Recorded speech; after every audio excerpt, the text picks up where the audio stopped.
Simplify non-perfect square radicals. So we're going to use the product rule to simplify the radical square root of 18. So there are two ways of doing this. Method one is if you know your perfect squares and your multiplication facts. Method two is going to be an expanded version. So what we first want to do is factor the radicand using the largest perfect square. Then we simplify the perfect square and we're good to go.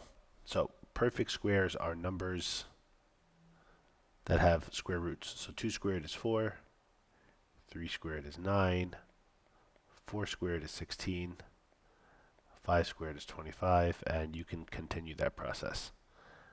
But these numbers on the right are perfect squares. So what you're looking for is you're looking for the largest perfect square so that you can simplify it. 18 you can write as 9 times 2, which means the square root of 18 you can write as the square root of 9 times the square root of 2. 9 is on this list, so the square root of 9 is a perfect square. If I had a square and the area was 9, the side would be 3. So square root of 9 simplifies to 3. That 2 is not a perfect square, so that is my answer. So method 2, let's say you don't know your perfect squares. We could still do this. In this case, what we're going to do is we're going to use prime factorization.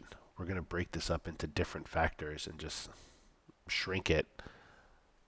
And what we're going to be looking for in this case are pairs of factors. So you have to figure out what works best for you. So I can write 18 as 9 times 2. 9 I could break down to 3 times 3. I cannot simplify 3 or 2. So I would write 18 as 3 times 3 times 2. There's another way you could break down 18. Let's say you don't think of 9 and 2. Instead you say, wait, that's 6 times 3. Well, 6 I can break down into 2 times 3. I can't break down the 2, can't simplify the 3's either.